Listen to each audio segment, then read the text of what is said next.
My mom's storage room is only 70 square feet, said my eldest son and his wife, who had suggested we all live together. Turns out the home renovation was a scheme to kick me out. After showing me around the renovated house, they finally dropped the bomb. I have a way to wipe the smug smiles off their faces, and now's the time to use it. My name is Sarah, and I'm 60 years old. I lost my husband to cancer 3 years ago, and now live alone. All my children are independent, and I'm the only one living in this old house. My eldest son and his wife have been suggesting a renovation, but I've been hesitant because of the memories attached to this home. All my children have their own families and live nearby. In the end, none of them left our hometown. I'm blessed with grandchildren and feel proud of my life. The only concern I have is my eldest son's wife, Jessica. I found her difficult to deal with ever since my son John introduced her as his fiancée. She's outspoken, which sounds good, but she often puts herself first, making me wonder why John chose her. John used to be a quiet guy, but he's changed since he started dating Jessica. Their wedding was all about fulfilling Jessica's wishes. I had advised them to balance their seating arrangements, but it was all about Jessica's friends, which was unsettling. On the day, Jessica's parents intervened, but if they hadn't, John would have been sidelined. When I asked John about it, he said, "I left the seating to Jessica." "You can't leave everything to others," I advised, especially since they were about to become a married couple. I did give advice, but I felt it was only a matter of time before Jessica took control. Initially, John had offered to live with us, concerned about our aging. We were thrilled, but Jessica opposed it, saying, "I absolutely don't want to live together as newlyweds." Apparently, they had discussed it before getting married, but Jessica changed her mind at the last minute. Forcing a living situation with a reluctant bride could lead to mother-in-law and daughter-in-law issues, and we decided to give up on living together for now. My daughter Emily is also very wary of Jessica. Emily told me she had heard rumors about Jessica's flashy lifestyle during their student days. Jessica is indeed a striking beauty who lights up any room. I laughed off Emily's concerns, thinking they were just rumors born out of jealousy. Emily said, "Just consult me if anything happens." I'm grateful she's always looking out for me. 2 years after my husband passed away, John and his wife made a proposal to me. The time had come to consider living together. The apartment where John and his wife were living was becoming cramped with the arrival of their child. I was happy at the thought of them moving into my spacious but empty house, especially since my husband had passed away. Having my grandchild around would surely liven up my quiet days. I had no reason to oppose my eldest son and his wife's proposal. However, they wanted to renovate the old house before moving in. The plumbing was outdated, and the flooring could use an upgrade for the grandkids. Separate rooms for each child would also become necessary. As I age, I had been thinking about making the house more accessible, so renovating now made sense. "Sure, go ahead and make the place more livable," I agreed. And so my cherished home was set for a makeover. From now on, my eldest son and his wife would be the primary residents. As long as they secured a space for my altar in my room, I was fine with leaving the rest to them. I should have discussed things more at that time, but I thought it was better to let them handle it. During the renovation, I assumed John and his wife would take care of me, But that wasn't the case. Jessica informed me there was no space for me to live comfortably. So I turned to Emily for advice. Emily and her husband warmly welcomed me into their home. Their kindness was a joy, and living with them was delightful. Emily's husband had lost his parents, and he treated me as if I were his own mother. While the renovation was underway, they even took me on trips. They also contributed financially to the renovation, even though they wouldn't be living there. I told my eldest son to thank them, but there was no sign of gratitude. And they wouldn't let me see the renovation progress, saying it was still dangerous. I was getting a bit anxious. One day, I decided to secretly check on my house with Emily and her husband. Something felt off. The interior looked great, and the construction seemed to be going well. I brushed off my uneasy feeling at that moment. "Where will the altar go?" Emily casually mentioned as we were leaving. That's when I realized I hadn't seen a spot for it. "We probably missed it because it was dark," I reassured her, smiling at Emily, who was nervously biting her nails. The next day, Emily seemed concerned. She's more observant than me, and her husband is an architect with a home office and studio. Emily spent some time consulting with him in the studio. I could hear the lively voices of John's children, my grandchildren in the background. That night, after putting the grandkids to bed, Emily called me into her studio with a simple, "Hey, can we talk?" Spread out on the table was a floor plan. "What's this?" "It's the floor plan of our new family home before the renovation, and this one is the new floor plan." I figured Emily must have used her husband's connections to get these. Blueprints, renovation plans, and floor plans were all in Emily's possession. Laying the two side by side, it was clear the house had undergone a complete transformation. It hardly resembled the original layout. "Don't you find it odd? I thought something was off when we visited yesterday." Emily pointed to the new floor plan as she explained. "There's no space for Mom's altar, or even a room that resembles mine." Upon closer inspection, she was right. The place to put the altar and anything that looks like my room are gone. The sunny room facing the garden, which used to be mine and my husband's, seemed to have been converted into a room for the eldest son and his wife.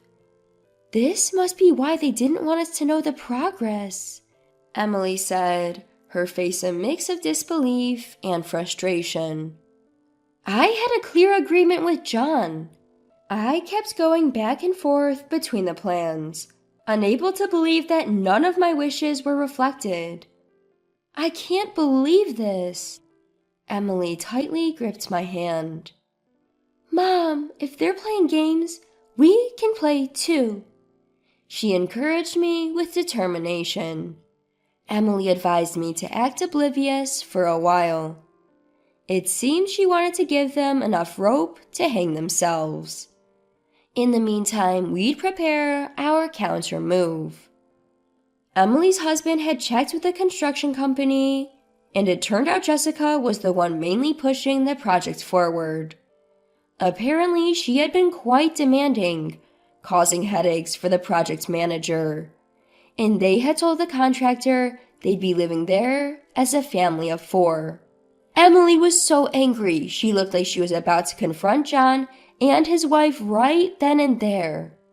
I was more stunned than angry, my mind eerily calm. "Mom, the renovation will be complete tomorrow. Come take a look." John's message came about a month after my secret visit to the construction site. It seems the work was finally done. "All right, I'll come with Emily and the others," I responded, pretending to be clueless. They were moving in the next day. Most likely, they'd thrown away most of the stuff we'd left behind. I was just grateful Emily had moved my late husband's keepsakes. The next day, Emily, her husband, and I went to our old home. The exterior hadn't changed much, but it looks like they'd repainted the walls. As we entered the gate, John and his wife came out to greet us. Jessica was smirking. She was probably imagining the drama that was about to unfold. I thought to myself, he really married a piece of work. We were shown around the house, room by room. The interior was completely different. Some of the original structures remained, but it felt like a brand new house. We were led into the living room. "It's beautiful. It's like a brand new house." Smiling at Jessica, I said, "It's really transformed into something beautiful." She grinned back, clearly proud, and went on to boast about how she had masterminded the entire renovation. "By the way, where's my room in all of this? And there's no space for an altar either?" You saw it. Your room is the storage room, John said, mocking me. Indeed, they had shown me a 70-square-foot storage room. It was a room with a tiny window that hardly got any sunlight. Probably the dampest room in the house. 70 square feet is enough for Dad's pictures, right? Hearing John's words, I felt a deep sadness. Where had my kind son gone? They probably thought my silence was due to shock. Jessica was looking at me with a nasty smirk. "Unhappy with my renovation plans? If you don't like it, leave. No need for an old lady here." I gently held Emily's knee as she was about to stand up in anger. Their true colors were finally showing. John and his wife had planned to take over the family home from the start. I understood that their apartment was getting cramped as their child grew. They knew I would help fund the renovation if they talked about living together. It was all a scheme by my eldest son and his wife. "So there's no place for me in this new home, is that it?" I asked, glaring at both of them. They nodded, smirking as if enjoying my dilemma. "Fine, I'll leave." "I will," I said, smiling back at their smug faces. Jessica looked a bit deflated. She probably thought I'd put up more of a fight. I think he probably wanted to tease me more. Emily called in someone who had been waiting at a nearby cafe. A man in a well-tailored suit appeared. He shook hands with John and his wife and handed them his business card. It was from a law firm, and they seemed confused. Another man arrived. With everyone present, I spoke again. "I'm leaving, so I'm selling this house," I declared, looking straight at John and his wife. They were both stunned. We had anticipated this and had prepared our countermove long ago. "What are you talking about? You're the one leaving. We renovated this place." Jessica started yelling, her face turning red. Ignoring her, I signed the final sale contract. This finalized the sale. Jessica's face changed when she noticed. "Wait, are you even capable of making sound decisions? Your signature has no—" She stopped yelling midway.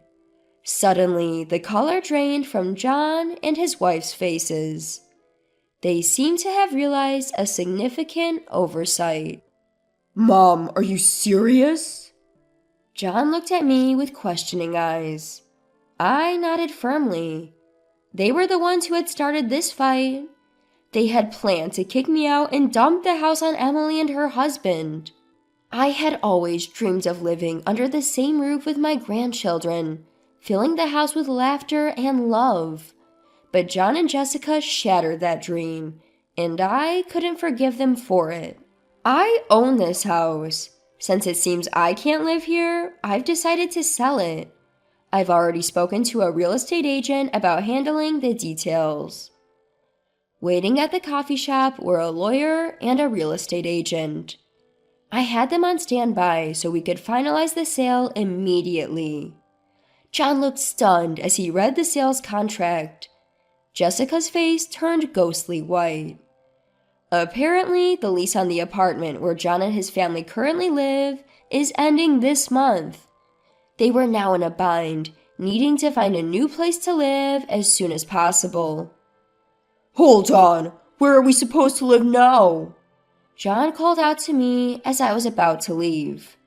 His voice dripped with a manipulative sweetness, and I was sick of it. Jessica seemed to be pinning her hopes on John's plea. They must think I have a soft spot for my eldest son. Why don't you talk to the real estate agent about that? At my words, John's shoulders slumped in defeat. Jessica let out a scream-like sound, calling me a monster. John and Jessica tried to apologize multiple times afterward, but Emily never let them see me. The newly renovated house quickly found a buyer, and another family has already started their new life there. John and Jessica, it seems, had drained their savings on the renovation and were now financially strapped. They ended up moving to an even smaller apartment than before. Their children, my grandchildren, didn't like the cramped space and left. Now, John's kids are living in my new home. Apparently, the day after we secretly visited the construction site, John's children had consulted Emily. They were concerned about the absence of a room for Grandma in the new house. My grandchildren are innocent in all this. Jessica has even lost the affection of her own children. John, now reprimanded by his kids and regretful for forcing them into a smaller home, knows they're staying with me. These days, it seems fights between John and Jessica are constant.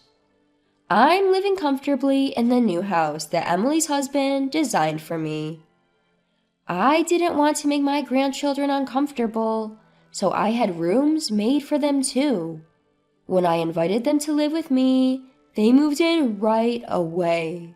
The lively household I had always wished for is now a reality.